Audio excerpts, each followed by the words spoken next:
Matt, what's up, man? So great to see you. I know we've talked on the phone quite a bit, but or Instagram, I guess, but that's not real life. Neither is this, but it still is good to see you.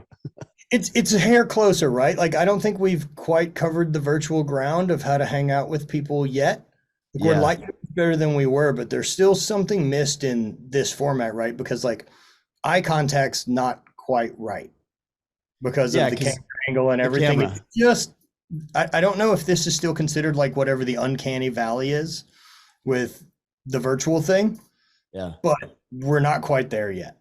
it's weird. I don't know whether I'm supposed to look at you or supposed to look at the camera. The audience wants me to look at the camera, but my eyes and heart tells me I should probably look at you. So it's Right. kind of confusing. No, very strange. Yeah, my camera's like 3 inches above my computer screen, so I'm staring at you. Right. Yeah, man. Well, One I'm day, glad we're connected. The first time I really got introduced to what you were doing is I think I saw an Instagram ad for your clothing company, Hate, and I like the shorts. I'm like, cool, I'll buy a couple pairs. They're my favorite shorts still. And I remember reaching out to Brandon Lilly, a mutual friend of ours, and I was like, hey, what is even the name of this company? He's like, I'll just sound it out. I'm like, yeah. HVII. I'm like, I don't, what does that mean? He's like, no, it's hate. I'm like, oh, got it. All right. I'm tracking now. That's the first time I'm introduced to you. Well, yeah, I'm glad it was a bit of a Rubik's cube to solve there. It Um, was. It was a little as challenging for me, but I'm a little slower than most people. So it's not slower than most, man. I spelt it in a real fucking weird way. Like I'm aware I did this at this point. Like that's part of the reason I wanted to change the name brand. yeah. Is Oh, is that man, it right? would be neat if my customers also could pronounce the name of my company. Yeah. Well, not dead yet is a little bit easier to figure out for Bit sure. on the head. Tell me a little bit about that mantra or that slogan, because it's obviously more than just a cool name. As Wayne would say, it's more than just a clever name in Wayne's World. If you guys, you Right. get everybody listening to this should know Wayne's World, so you should know that Absolutely. reference. Perfect generation. I'm sure we're That's talking. right. Um, it was hate brand for a long time, right? And that's kind of this own personal, like how I got stuff done as an athlete was this like never accepting mediocrity from myself and never allowing average and just always really wanting to be my best. And I referred to that as like, I have to hate myself enough to do the work. Like I've got to be the one to push myself. I've got to be the one to hold myself accountable. And like, if I want to get better, like I've got to be strong enough to look at where I can do more. And Is so it that's, hating yourself enough or is it loving yourself enough? like I think it's a pretty fine line of how I want to describe the perspective. At this point in my life, now at 40, I realize that that is my self-love, is taking care of those things, is becoming the best version of myself, right? At the time, in the acute sense of just being an athlete and this whatever inner voice I'm dealing with at that point in my life, right? That is the one that's like, fuck you, go train. Yeah. Get in there and lift. Like everybody else is working hard. Why aren't you? And so Do you that think that voice, helped your performance, or do you feel like that hurt? And I'm actually open to both ideas because I've been on both sides of the spectrum, and man, I've had my world's been rocked over the past 8 months. So I've been thinking, is the status quo, and the status quo is not the status quo for everybody. It's my status quo. Is the way that I've been operating my life actually serving me and other people well? In some elements, yes. In a lot of ways, no. And I've had to question that and revamp that in my life at 42. You're talking about 40 years old. yeah. So, I mean, we're right there. I did as well. Um, I was able to function very, very well out of that place, right? Like I realize at this point now that inner voice I have that was, I don't know, let's say meaner to me to get shit done. It's some combination of my dad plus coaches I had or any of these things, right? It's not really me. It came from the environment that I was brought through. And I saw tons of good stuff come from sports and everything else. So I got good benefit from responding well to that voice. But at the other side of that voice, right, this harsh critic that was trying to push me, I really did have the other side of the coin growing up. Like I had love. Mm-hmm. And so I got both. And so I wasn't ever threatened by this feeling of being called a piece of shit for not getting a workout done right. Like I knew that didn't mean Matt Vincent was a piece of shit. Right. So I knew Interesting. that at a young enough age and got Did your lucky. Yeah, I mean, it is luck, right? A lot of us will say, oh, luck doesn't exist. No, it does. Like, we were born in America. Sounds like you were born to great parents. I was born to a great mother. There's like, I'm semi intelligent, not totally, but enough where I can, make things happen. That's You know, luck. That has nothing to do with me. I haven't done anything exceptional in my lifetime. I was born to two parents that loved me in 1983 as a white dude in America. I've hit par. I didn't bring myself up by my bootstraps. I've overcome the hardest things that I've had to deal with, but that's all that's been in my path. Right. And I think that goes for anyone. And I don't want to discredit my adventure and journey through life because of the starting point I didn't pick. But that's everybody's journey, still has to be to decide to do more. That's an interesting point when you said the starting point that I didn't pick, because I think that there are people who are born in less advantageous positions. Poverty is something that comes to Oh, mind, yeah. or somebody who's born to a horrible family household, or somebody without a dad or a mom around. Like, that's not their pick. And yet, what would you here's what I see a lot of society saying, well, because you were born in this quote unquote privileged, I don't like that term, but we'll use it because that's the term being used. You were born in this privileged set of circumstances. Well, what would you have me do? Play less than I'm capable of? That's what pisses me off.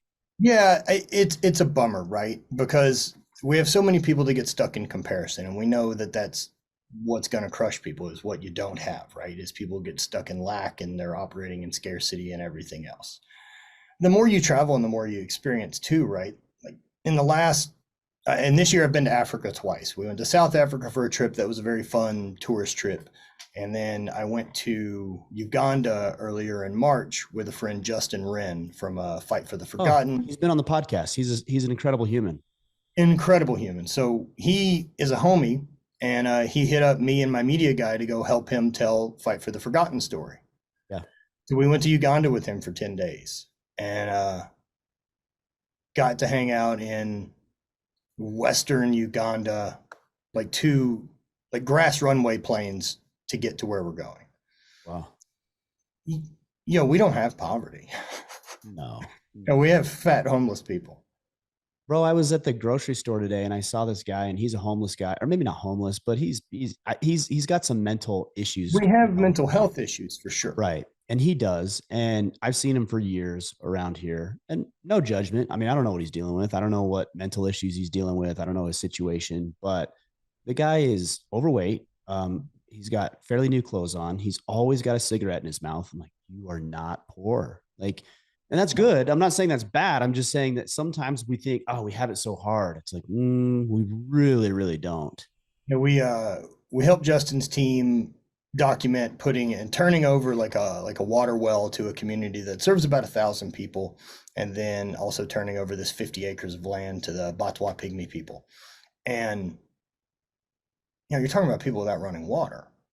Right. Like you're talking about, we went and did a water walk of what that community did before this well got there.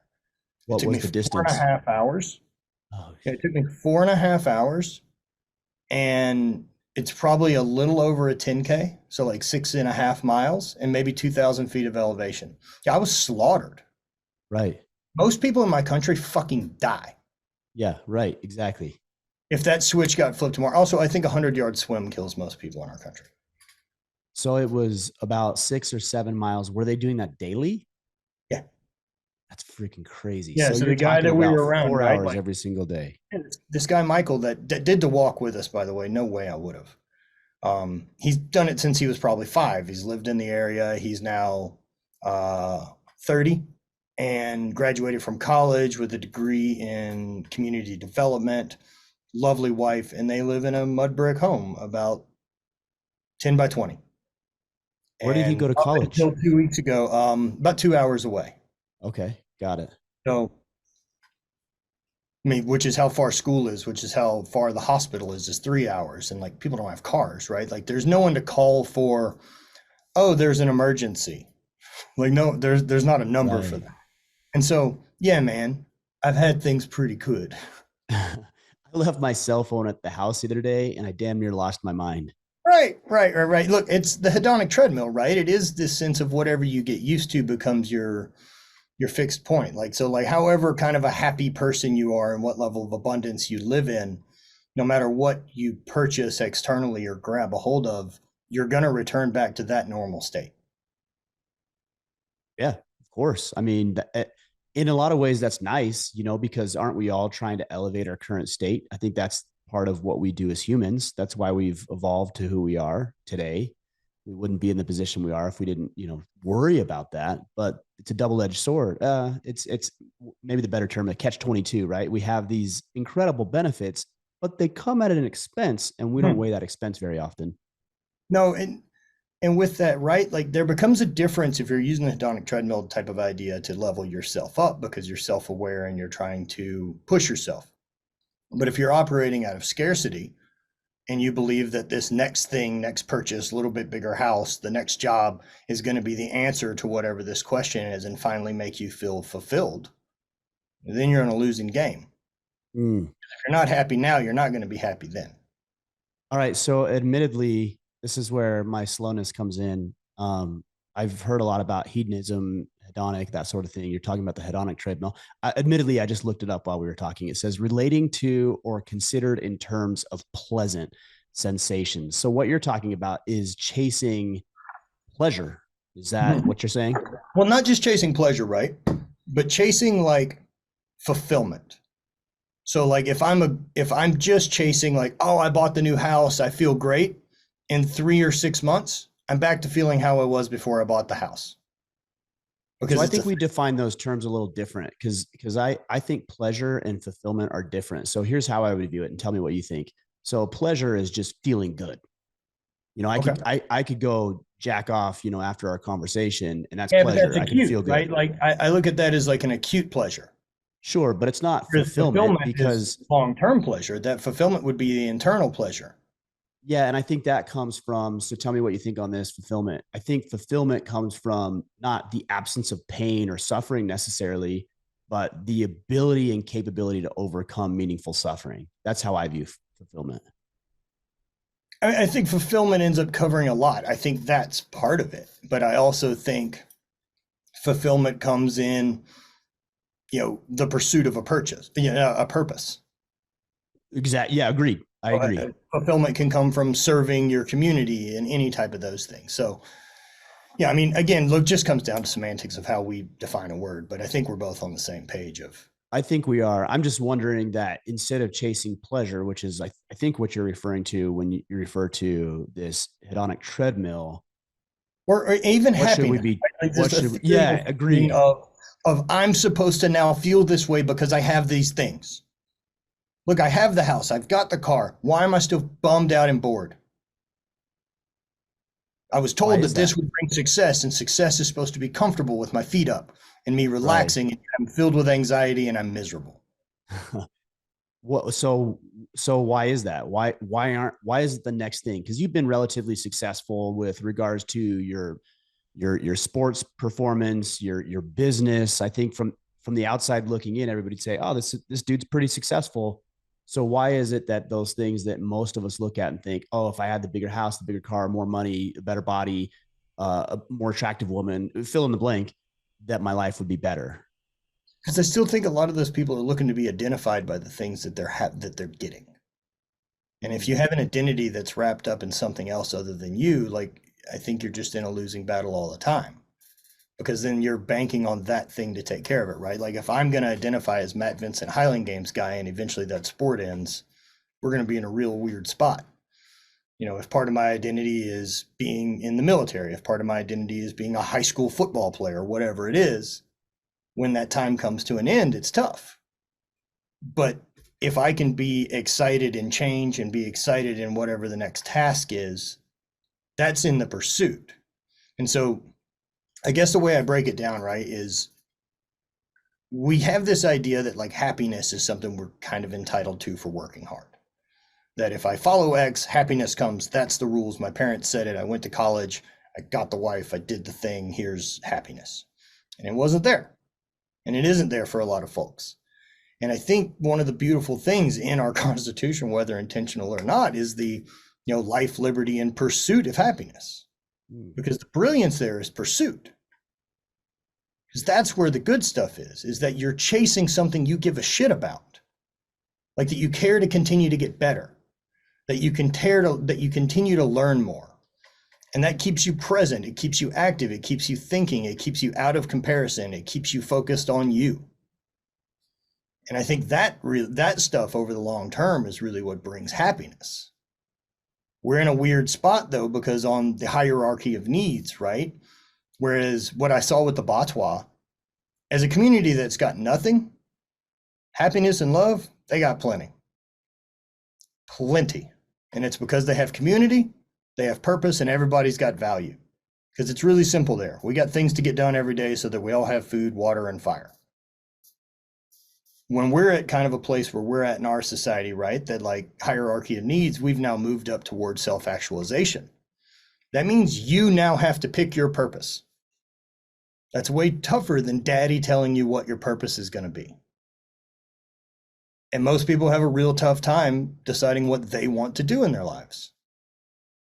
Why do you think that is such a challenge for people? Because that is one of the common questions we get is like, how do you find your purpose? How do you discover what you're supposed to do? And, on one hand, I'm like, that's a good question. We should be pursuing that. And on the other hand, I'm like, man, how incredible do we have it that we're trying to figure out what in the world we should be doing? Because you're talking about these people who are like, no, we just need water today so we can make it till next day.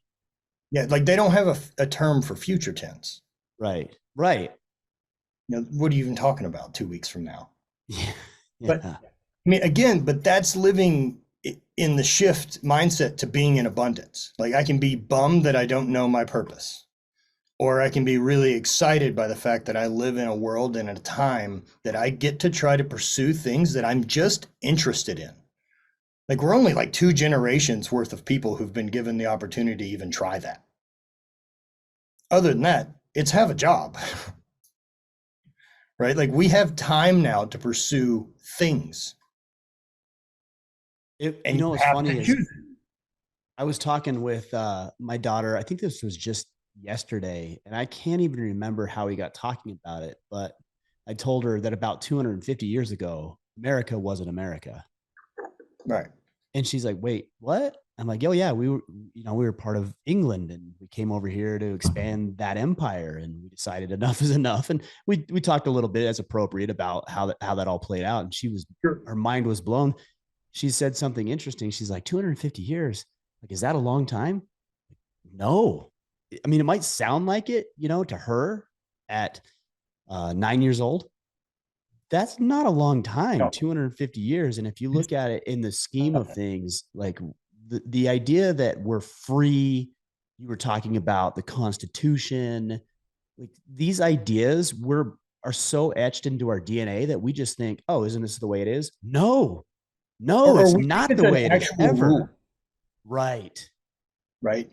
As a species, I think humans are super neat. We're very interesting, especially if you just watched from space based on our actions. We're fascinating what we choose to do. But man, like it's been pretty fluid over time. Like if you were to watch a time lapse of the last 500 years, which is really nothing of human history, all of our borders are very fluid. Like if you watched a 10-second time lapse that covered the last 500 years, to pretend our borders are going to stay what they are right now till ever is crazy. But for us as a species, it's really hard to grasp more than about 50 years, 100 years back, tops, especially because we didn't have photographic evidence of anything before the last 180 years, whatever that time span is, less than 200. And we've been around for 300,000 years as a species as Homo sapiens. We don't have any clue what's happened from then to now. We have a pretty loose idea.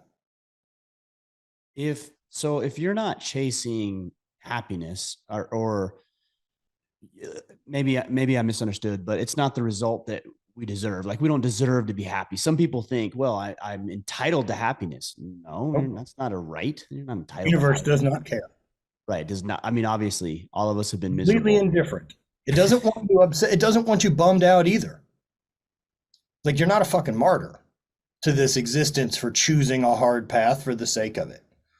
You know, it's So I still might you. take exception to that. So I'd like to hear your perception on this because I think if we're saying the universe doesn't care, I think I would probably agree with you because the universe is just like the trees and the plants and the rocks, and they're All right, then yeah. we probably may differ on definition of universe. So What's your definition? Because when I think about it, God, I think God, so a higher power, God actually that's does where I care and He land on advocates universe. for us.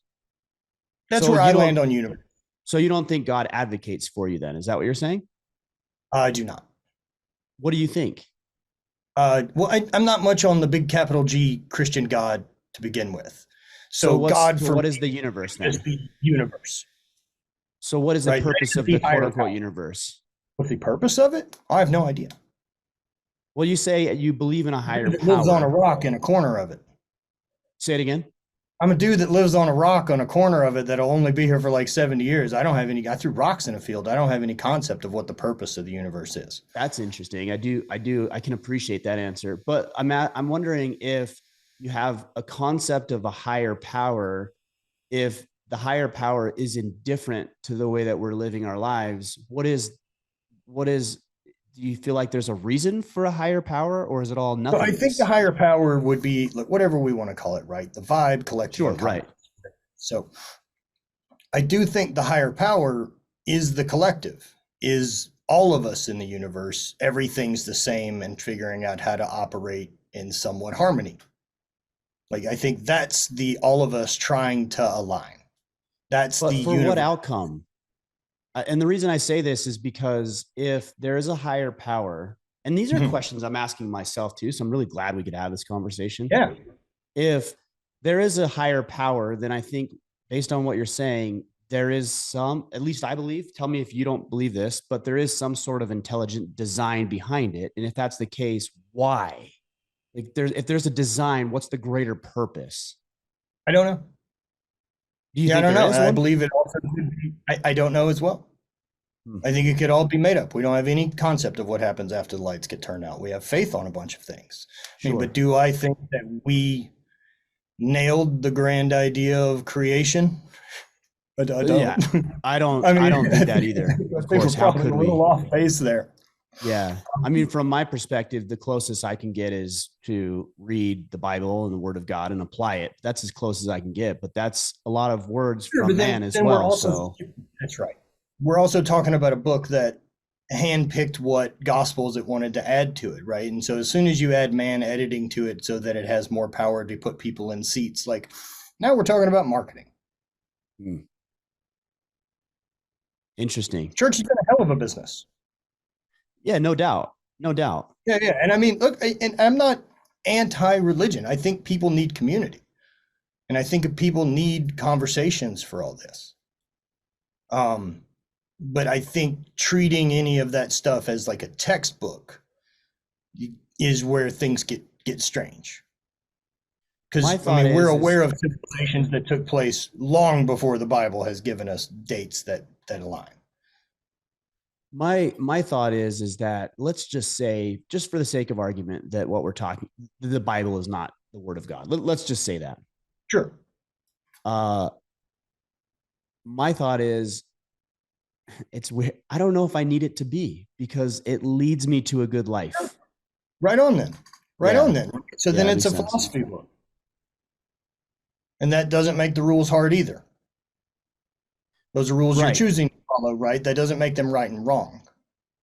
But I do think there are certain behaviors that are going to serve not just yourself, which is I think what we're talking about now, but serve collectively people, your neighbors, your community, your Mhm. neighborhoods, and we Yeah, ought which to is at also least in adhere to every some of single those. spiritual text ever.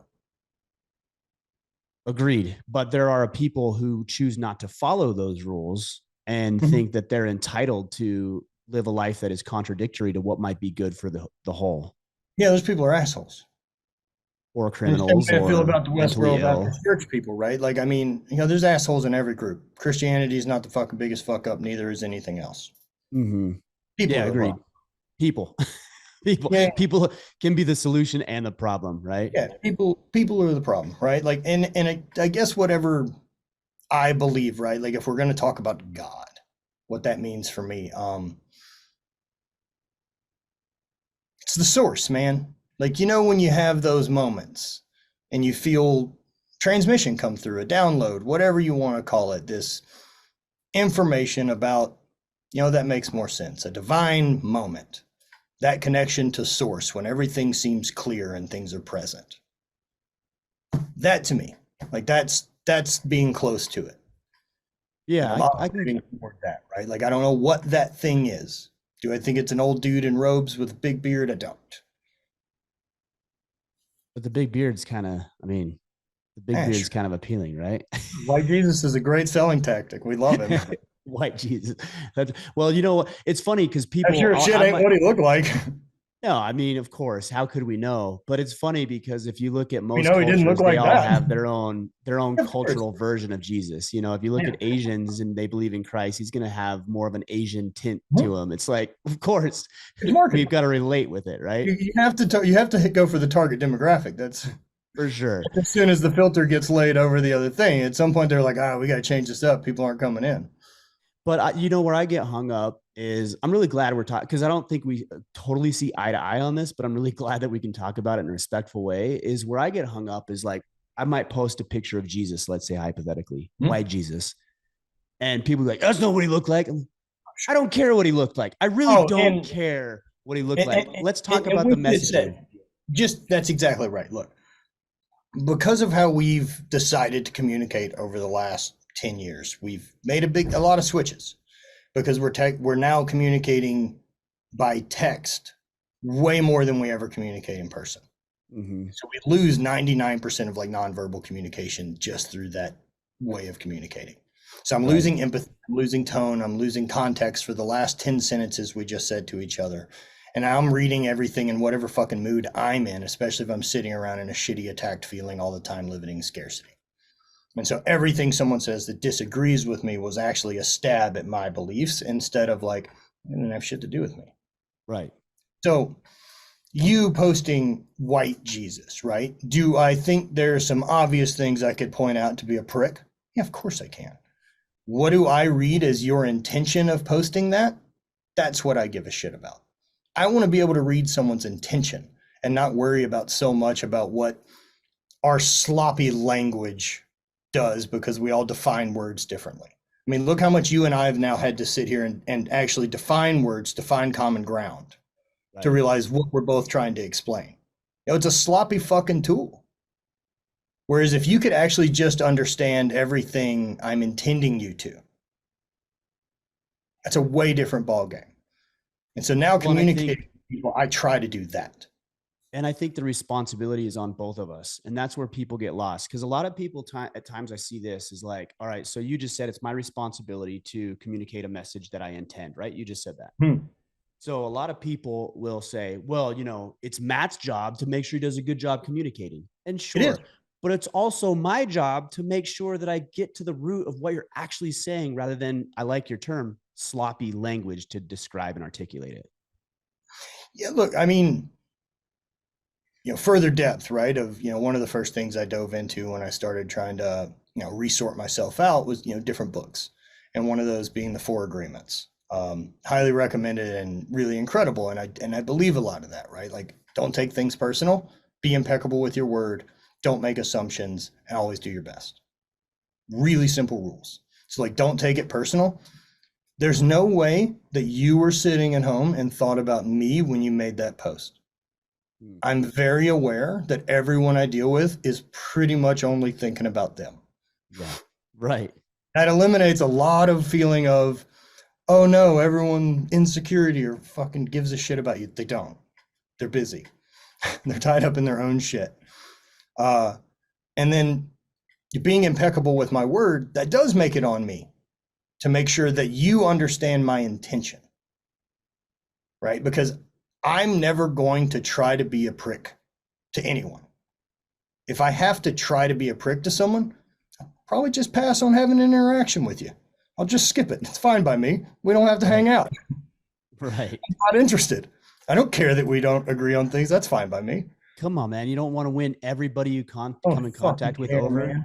I would rather skip it and go spend 10 more seconds talking to someone I enjoy a conversation with. Good call. That's such a good call. Like, I don't care that I don't give a shit. Yeah. I feel very confident in how I feel about things. It's worked out well. But And I I don't think worry that about other comes to people's shit. your concept of scarcity that you brought up several times now, because there are a lot of people where they might have that scarcity mindset versus what you're referring to, which is abundance. So if this doesn't work out, cool. I've got 1,000 people over here I'd much rather have a conversation with. Not everybody thinks like that. Is that something that you've always had or learned or developed relatively recently? It was definitely something I learned more of. Um, I don't know that I ever fell into a real trap of it, but like you can see it, right? Like it's pretty simple when scarcity stuff starts popping up. That's the must be nice. I'm sure I've said that. Mm, You know, it must be nice to be them. Like you don't know their story. It right. doesn't have anything to do with you. You know, they've probably also done a ton for it. You know, whatever, the thing is. So must be nice is such a bullshit scarcity idea instead of seeing someone doing a thing that I'd like to do or I wish I could do or any of those type of things, looking at it from the perspective of, holy shit, that's possible. Mm, That means there's steps to figure out to get that done. The same way of getting a 400-pound bench. There's no magic to it. It's just show up and add a little bit every time. And so if I go scarcity, it's like, oh, it must be nice. He's got this, this, this, and this. Or I can start figuring it out. And so many people operate out of that scarcity that it's tough to ever get out of. For me, I fell into it for a while, man, and then I got really shifted to gratitude and abundance while I was hurt and my knee was all jacked up and I couldn't really walk that much anymore. I'm doing like 200 yards a day before I'm pretty much shot. Um, I'm traveling with a cane, and man, I'm bitter and shitty, and I'm dark, and I'm in chronic pain, and I'm mean to people around me. And at some point, I decided in that yeah, I need to do something about this because I'm not. I've never had depression. I've never been mentally unstable or any of those type of things. And in that chapter of my life, I knew very honestly, talking to myself, that like if I don't get out of pain, like I'm not gonna die an old man walking around with a cane. I'll fucking kill myself, or I'll figure out how to get rid of the leg. mm. I just at some point I'm gonna lose that battle, and I know it. And so there's a freedom that comes from that honesty with myself. If that's what comes from not solving this problem of getting out of pain, then everything's on the table for trying. Like let me let go of anything I've believed would fucking make a mistake or do something wrong or whatever. Let's try everything. So ice baths, and then changed my diet from whatever I was eating to keto and carnivore because it reduces inflammation. Noticed a little bit of change. Like, all right, cool. And even the lying to myself about, I'm watching my calories. Why aren't I losing weight? Because I wasn't. Because I fucking wasn't. You're watching So some of you them. actually do it. You're like, oh yeah, yeah, I wasn't doing it. Right. Um, Same and thing with then the bank account. I see that all the time. Guys are like, "Oh, I'm making 5,000 more than I need a month." How long you been doing that? For 12 months. Show me your $60,000. Mhm. No, I only have like 3,000 in my account. All right, you're lying to yourself. Right, yeah, you're kidding yourself, right? Yep. So through that, being accountable to like, I've got to get myself out of this or I'm fucked. And so, the next thing, if, a few changes here and there, I need something to help sleep, and I can't continue to just eat opiates, man. I know where that goes. Luckily I haven't had any addiction issues, but I mean, I got sent home with pills for 3 straight years, um, and made a switch to cannabis. And so started using cannabis at that time to like help with sleep with edibles or anything else. And I remember, man, I just remember because of how ingrained like dare and just say no and everything I had grown up around, that like there's an amount of this that will make me a fucking loser and it's going to ruin my life. And I Mm-hmm. don't know when that happens, but it's going to. And so I was really nervous about it. And I kept using it, and I noticed I slept better. And then I also noticed I wasn't as shitty to people around me, and I tolerated the pain in my leg better, and I was in a better mood. I also was able to train again, X, Y, and Z. I'm like, oh, fascinating. So this is a new tool because it blew away everything I had learned about my expectations of what I had learned growing up from the people I was around and everything, that this would ruin my life. And so from there, it was like, all right, well, what else is on the table? And I got exposed to trying psilocybin and got into mushrooms, and that blew the doors off of everything. That was the first time in a 3-year stint that like my pain went to a 0. And that wasn't an expected part of the deal.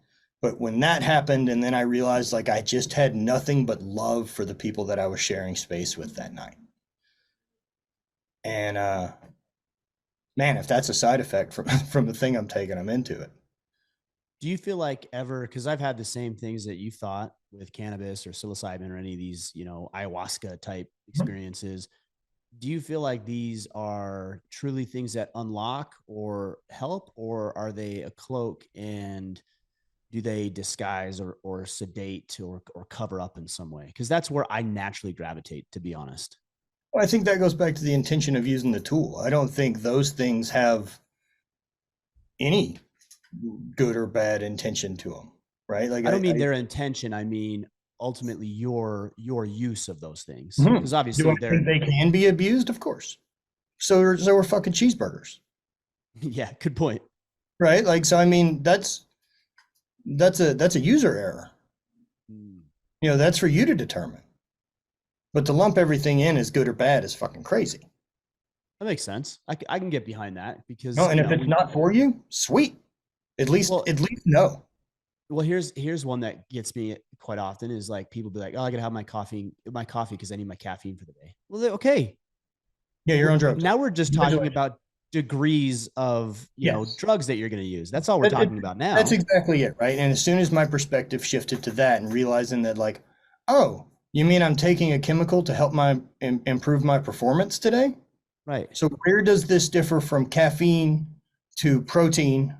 Protein, right? Exactly. I'm doing a thing to alter my performance, right, from whatever my natural state is.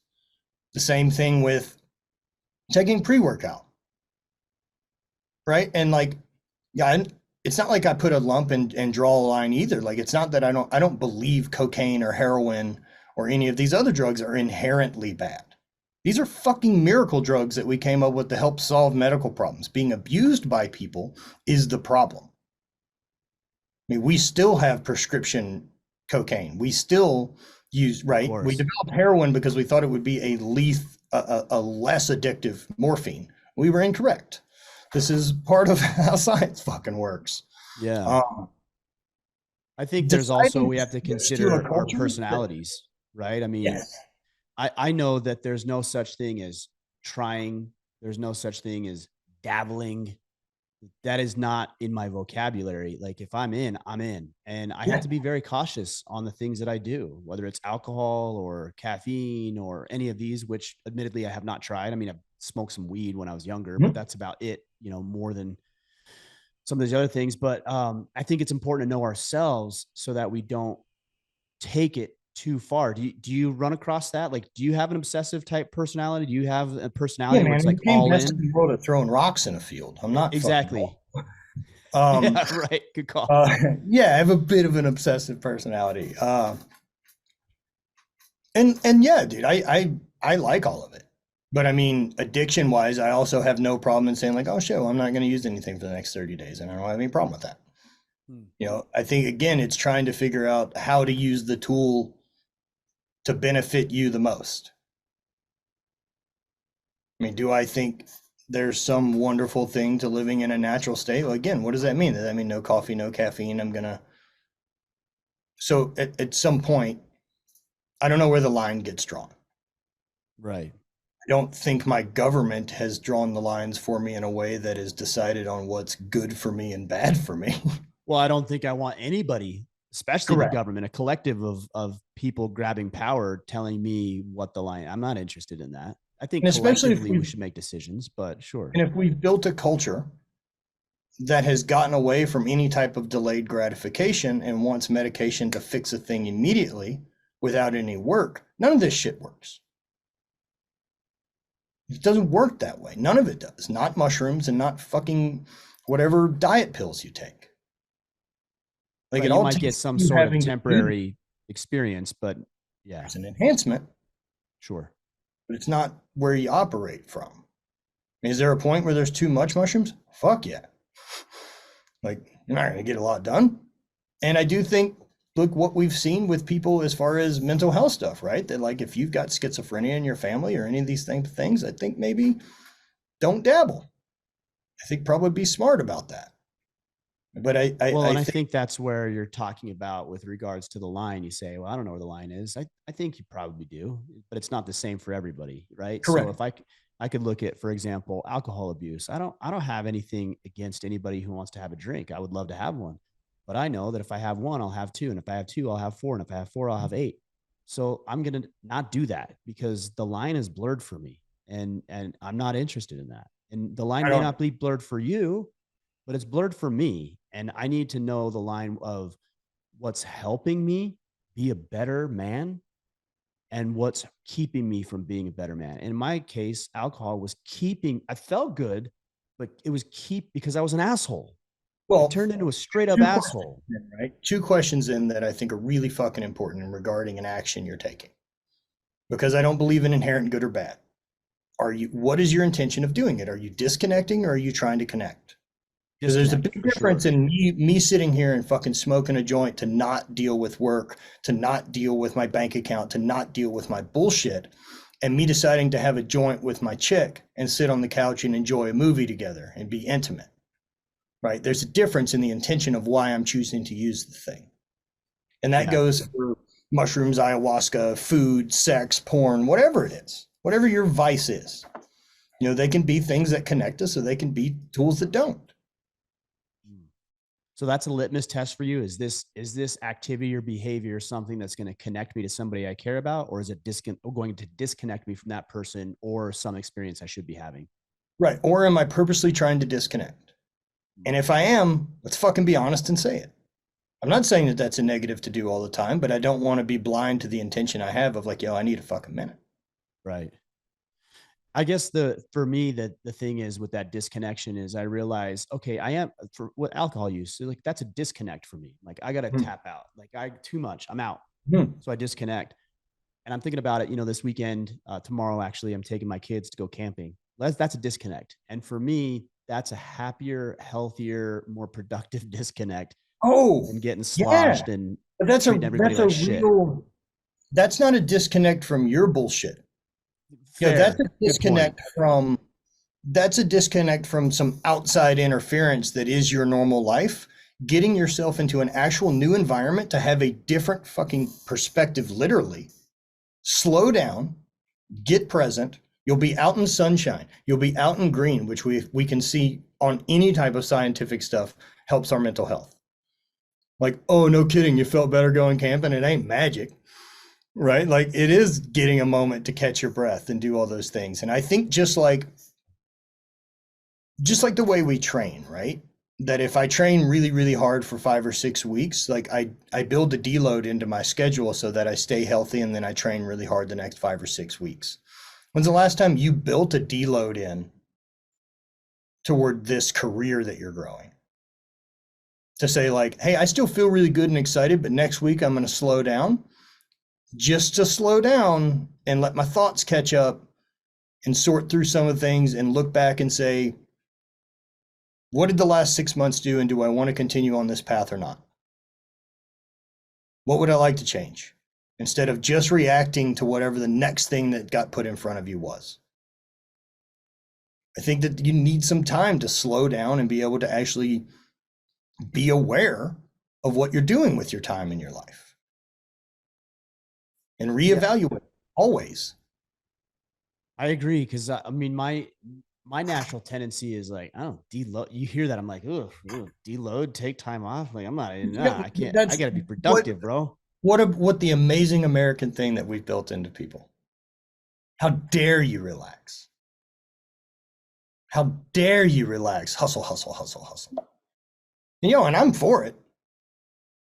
Don't get me wrong. But I also know that the most progress I ever made training is when I built in times to reevaluate and recover. instead of just running it until the wheels fall off and then I have a catastrophic failure of injury. And then I have to reevaluate my entire life. I mean, what if I booked a cabin every 3 weeks on the calendar to disappear to for 72 hours? Because that's really about the time it takes. Like any type of road trip or camping trip or any of this, right? There's this magic window of after 72 hours that happens.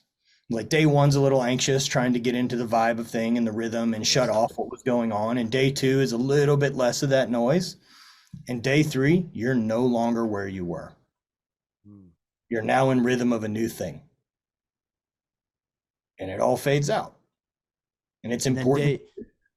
I was going to say, and then day 4 and day 5, I'm like, all right, I've had enough. I'm ready to get back to it. Absolutely. Absolutely. You know? But wouldn't I rather run back with that than the, oh, I've got to get this stuff done tomorrow? That's a good point. Yeah, for sure. Yeah, it's rejuvenating to go out and do those things. So I'm really glad you're talking about this, because most of the guys listening to this podcast and are in tune with us are probably a lot like us. I imagine you're similar in that it's like, no, just go 100% all the time, as hard, as long, as fast as you can go. And then, you know, you can worry about that sleep stuff later. You know, if the thing you're doing makes you happy, wide open. I'm not here to tell you to slow down. But where does happiness and like, so I hear that a lot. Like if it makes you happy, and I think that's a modern, you know, mantra that is misused to actually maybe not totally take care of yourself the way that you should, or to treat other people like garbage because you just need to be happy. That's your goal, to be happy in life. Look, I fully believe I get to pursue whatever I want to in this life, and no one else gets a vote at all. And I think you get to do the same. And at no point can my purpose in pursuing mine be more important than yours. I can't do anything that puts mine in the way of yours, of like, well, mine's more important. No, that's your cunt. Right? So being aware and having boundaries and deciding to pursue the thing that you're in love with is not an excuse to be an asshole. That doesn't work that way. You can still love all those people even though they don't understand what you're chasing. They don't have to get it. You're chasing it. It's your thing. Just keep leading it, doing it. I'm writing I take notes on these podcasts and I tell the guys, like, these podcasts are more for me than they are anybody else. As someone with 300 episodes of a podcast, I get it. And that's why I started it as an excuse to talk to people smarter than me. Yeah. So I just wrote here that your pursuit of happiness doesn't allow you to be an asshole, right? No way. It's not a permission slip to be a dick to everybody else around you. Nope. Doesn't work that way. Doesn't work that way, man. Do you think that, though, there's also things that people could do that might provide quote unquote happiness that are actually dangerous or destructive? I mean, for example, let's take transgenderism is a great example of that. You know, I see that, and I see people say, well, you know, they should be, especially a child. This is where I take real issues. Like, well, they need to relate with who they are. It's like, well, hold on. You're telling them to pursue this feeling of who they are, or happiness or bliss or whatever it might be, at the expense of their own physical well-being and emotional well-being. Yeah, man, that one's a really complicated one. I don't have a lot of answers for, man. Again, my own personal experience with mental health has been one thing. I've got a handful of transgendered friends, some pre-post-op. And so I've kind of got a variety of at least stories and understanding of what that experience feels like from some people that are adults. And where I ended up falling on it, trying to have empathy and understanding of it, is, you ever suffer from like body dysmorphia? Me like personally?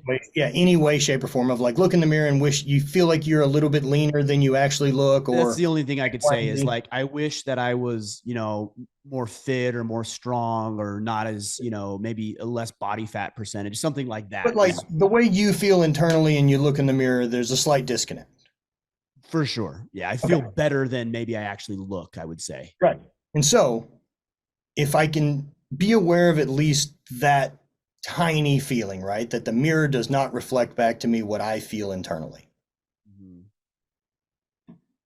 Further on that spectrum to a more extreme thing are people that decide to remove a limb, because that happens. You have people that have a mental disorder and decide to get rid of their leg because they don't feel like their leg's part of them. This goes in lots of different ways. Our brains are really interesting. But who you are and what reflected in the mirror aren't the same. And so I know that if I can experience some part of it, I can't imagine if what was happening to me is when I look in the mirror, I expect to see a woman. That's something that if I wrap my head around, I'm like, fuck, that's complicated. And I don't know what growing up around that is, especially in a household that is completely not supportive of it and calls me a fag and all this other type of shit. And then I know that the pendulum swing the other way of completely love and not having some questions and things like that doesn't seem to be a great answer either. So I don't know the solution to it, but I do know it's a really complicated thing that it's going to be tough for us to have a black and white answer on this. And that's what a lot of people want, is something that we have to make a law about because we've decided to let daddy make all of our decisions for us. It's a Daddy really government, you're tough saying. one. Yes. Yeah. Well, I think yeah, that's an interesting conversation. I think it's a little different than looking at yourself and thinking, well, I'm stronger than this, because that's something that's objective, right? But if you look at with Well, look, regards to as someone who's transgenders, lost like, 100 pounds, right, but you can weigh right? that, you can measure that. Yeah, sure. In my dreams, I'm still fat, right? So You there's feel a that difference. way? Oh yeah, in my dreams, like when I have dreams and I'm in them, I'm fat. Mm. Oh, I'm still you're the representation of you as a Yep. fat guy. Yeah, so I do believe that part of my identity is still, it looks that way, Mm. right? And again, if there's just a disconnect between the who I am and the what I see in the mirror, like that's the base level of what's going on with a lot of that. As soon as we add sexuality and gender, and then there's environmental issues of nature, there's so many factors here. There's so many factors that, again, I threw rocks in a field. So One of the things I take issue with is that we're not allowed to question, because I think you're right, I is think that's that a bummer. we need to have, like, it's never that or it's always that. And it's like, all right, let's say my This is kid, because one of my we've kids, become a litigious society. We let's say one of fucking my sue 15, everybody. well, not only that, but we've become very tribal. We've always been tribal, but even more so, and there's no humanity in it. So let's say my 15-year-old comes to me and he's like, hey, dad, I feel like a girl. You're telling me I'm not even supposed to question that? That I'm not supposed to say, well, hold on, son, like, let me just go ahead and reaffirm that for you. Yeah, that's not how I Or would feel or am about I it. supposed to? Yeah, and of course, I'm not asking what I'm supposed to do, because I know what I would do in that case. Yeah. But that's what society will tell you. Well, you're not But I supposed to also don't question think it. sending him to a church camp and beating him is a great move.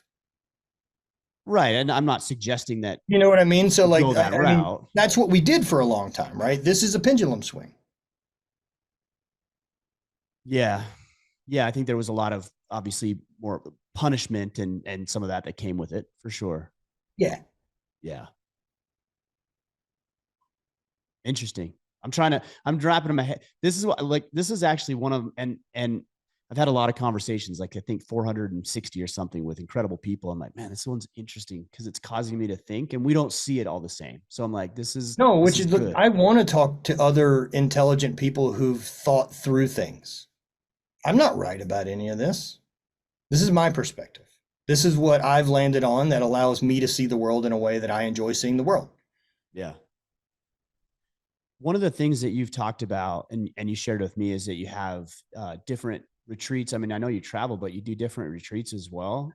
And you said you've got this men's retreat where it's called Hard Reset, and you talk about the, like, it's awareness based, is what you said. And I'm curious about that, because immediately when I hear that, like, again, this is my mindset, and this is why this conversation is so good for me, is like, awareness reset to me sounds like some woo woo thing of like, Perfect.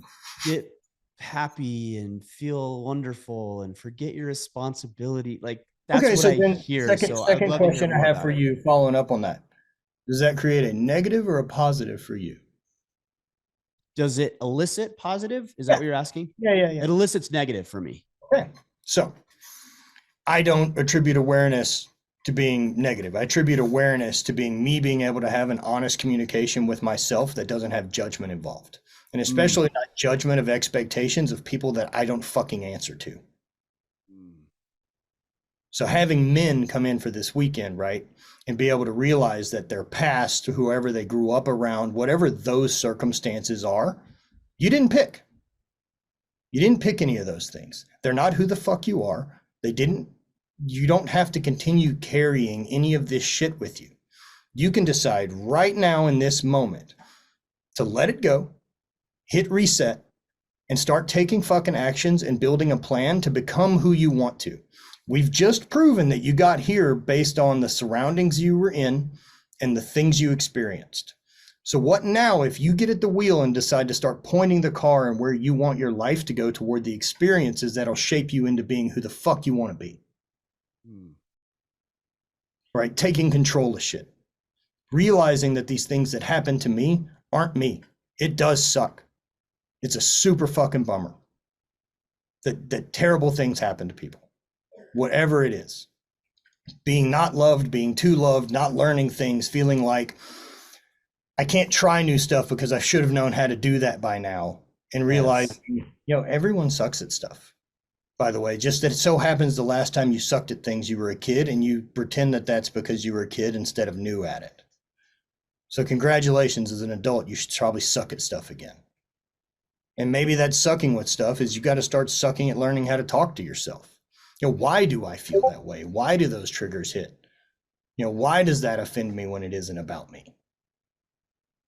Whose expectation am I living up to? And has that brought me what I want in my life? And what do I really want? What if I start taking a choice and putting my foot in the sand and deciding like, this is the life I want, I'm going on this path, and no one else gets a vote?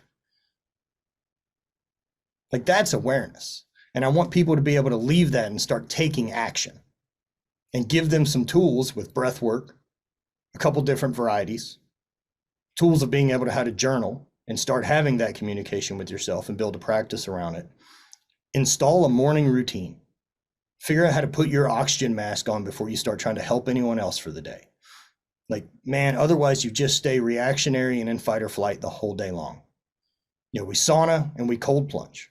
As well as do some more transformative holotropic breathing stuff. And in all of those things, we also do a beginner jujitsu, a beginner boxing class, and I don't want to do some cardio thing. I want some takeaways. Like, actually teach some men how to throw a punch, because guess what? No one knows how. Right. Everyone thinks that's like any dude, because they've watched movies, thinks they could shoot a pistol at 25 feet, anything. You can't. You can't. Like, you can't. Like, why are they shooting so close? Go try You know it. what happened? You'd grab the gun, you'd pull the trigger the first time, and the noise of it would startle you so much. We also have forgotten guns are really loud. Yeah. So no, it sounds good. And I hope it didn't come across as like what you're doing is negative. I just, the perception that's my question, because that connotation, I get it. For me, coming from a strength background, coming from powerlifting and all these type of things, the woo-woo thing seems such bullshit to me. Like, come on, man. We're gonna hug each other over this? Is that what we're gonna do? Like, I mean it, man. Like, that just wasn't a thing for me. But then I also had realized at some point that, like, I don't have a real opinion, as I've never tried it and leaned in. So why don't I shut the fuck up until I try something? Same way I felt about picking up a self-help book for the first time. I'm like, oh, Tony Robbins or any of this other stuff. Who are these people that need this, right? Because I'm turned off by Tony Robbins fans. And I don't actually know shit about Tony Robbins. Meanwhile, I don't know anything about Tony Robbins fans. Just for whatever reason, I'm not into people who follow someone else that much. And so, how about I pick up one book before I make a decision? And guess what? They're great. Not crazy. Yeah, they're great. All the self-help stuff, I've been incredibly wrong on. What's been really interesting is just to lean more into everything I'm incorrect about, which has been almost everything. Everything, right? which I write this alleviates a lot down. of hassle to realize I'm a moron and I'm just trying to try a lot of things. Well, there's definitely less pressure, right? We put a lot of pressure on ourselves to be a certain way when it's like, well, how about we just learn to be curious and open ourselves up to new perspectives and just act like children do. We'll go back to the Bible, we talk about putting away childish things, but there are some things like the that Bible talks about with regards to the innocence of children and how that's a redeeming quality. So Right. we should consider So that. that's play, right? That's Right. simply being able to go try new things and learn and be exposed. Jumping in jujitsu at 40, getting your ass kicked by a bunch of 130-pound people. My exact You know what I learned is experience. I should probably be nice to everyone I meet. Good call. Or at least leave them alone, They'll right? kill me. The thing that stood out to me as you were saying that is, and I've made this realization probably over the past 3 to 4 months is, and this is what a lot of guys deal with, is that the people around them, even if it's just on social media, will tell them you need to be better, right? You need to be better at this thing. And then when they go to work on getting better or say, I don't know a thing, then the same people will mock them and say, you idiot, you should have known that all along. I don't know who those people are. They're terrible coaches. It's not the type of people I would want to work with. That's crazy. Yeah. Um, it's a bummer if that's what you're choosing to follow. Because I mean, again, you know, you've chose to follow those things, right? I Like don't know if it's even necessarily following. It's just the well, people you're that choosing church. to be exposed to That's people true. that do that, right? And if I'm going to be Right. fully accountable, then I've got to be in control of what I expose myself to, media wise, content wise, anything else. Yeah. The fucking telephone works for me. Right. Yeah. Same thing with social media. People say that Facebook changed their algorithm, or I see all this bullshit. I'm like, stop subscribing to the bullshit. Like, Yeah. So change your feed. in that weekend that we get people here, it's a really closed, it's a closed container. We all stay in the same house together. We share dinner every night. We're up here at the gym and talk and kind of dive into stuff and lean into the breath work and, get a chance to be vulnerable, get a chance to share, share with a group of people that just want to see you get better.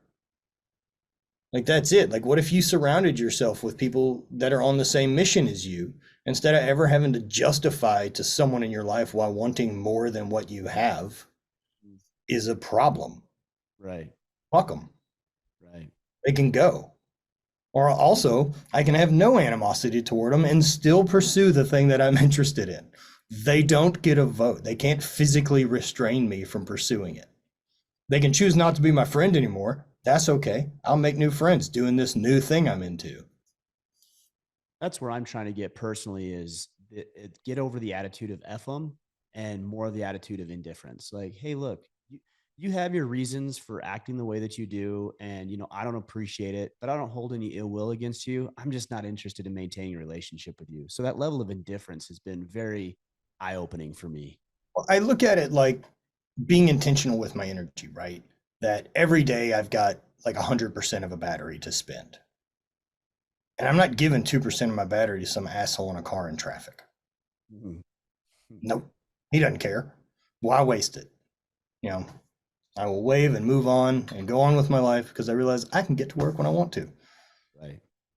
I can control those things. Like I get to control where my energy goes, and managing who I give access to my energy is another bit of being accountable. Another one for me too. Like I don't operate out of obligation. Like I don't feel it. Like I don't have to call my mom because she gave me birth. I call and talk to my mom because I like Evelyn Vincent. Because I'm interested in the 70-year-old woman who I've got to spend most of my life with because I think she's awesome. I don't owe her that. I don't owe having to go to family things if I don't enjoy being there. I can choose not to. There's consequences, but I'm not going to go spend time in a thing that I'm not happy being at. I'm not going to attend those things, right? Part of being fully accountable to me is saying, I don't have to do shit. And so the other side of that coin of really owning it is that means everywhere I am, I chose to be there. So don't be a fucking baby. Either be there and be present or fucking go home. I like that because there's been a lot of events where I've gone to and I've bitched and moaned and complained to the Yep. people I'm with, and I've made it miserable. And yet I'm the one who chose to be there. I didn't have to be Nobody there. issued you this job. Yeah, exactly. This is your Exactly. dream you're chasing. That's good, man. I like that a No, lot. but we bond so much over complaining and bitching that it's so Yeah. natural to just lean into it like, oh. And like those little micro things, right? Like that's still energy you're putting out instead of it being abundant. You Agreed. know how rad it is that you get to talk for a living? I mean, it's incredible. Like You know what I mean? most people Like, would kill for this job. yeah, anything that goes around that, totally acceptable to do. I Yes. remember roofing houses. That's not great. Yeah, no. Same. Pizza delivery, Yeah. landscape, moving rocks, military. It's hey, good and noble work, but that's harder work than I do. You know, and guess what? Remember like when those other careers ended? This one will too. Yeah. And Yep. you'll transition to something else. Yeah. In the same way, at some point, my brand won't exist. I don't know when, but it won't. And at some point, people aren't going to try to pay to travel with us. Like, I don't know if that's a cool look for a 60-year-old dude. I'm going to run the game as long as it'll let me go. But when that transition comes, I would like to as gracefully move into the next chapter of my life as I can instead of holding on to something that was. I don't want to do that anymore. Right. Yeah, that's powerful. Well, Matt, tell the guys where to connect with you, man. How do they sync up with you? How do they learn more about not only your events, your travel stuff that you do, obviously the apparel company, not dead yet. So what else can the guys do to connect with you? And notdeadyet.com is kind of a hub for everything. And then indylife.com is the coaching group mentorship. What is it We called? Indie wide? Is that what you said? Indy so it's not dead yet life. Okay, got it. Yep. And that's the coaching group, and that's kind of helping people build this accountability in their life and realizing what freedom really comes from taking accountability and being able to make this change to how you feel that you know something has to change, but that fear's got you trapped. You know, we can get rid of that and we can put a plan in place and we can get you moving toward progress about something you're fucking interested in. There's work to be done, but you got to let go of that. And so helping people do that's been awesome. You know, I mean, man, I struggled with it when I came out of getting hurt, you know, when sports ended, when anything else took over.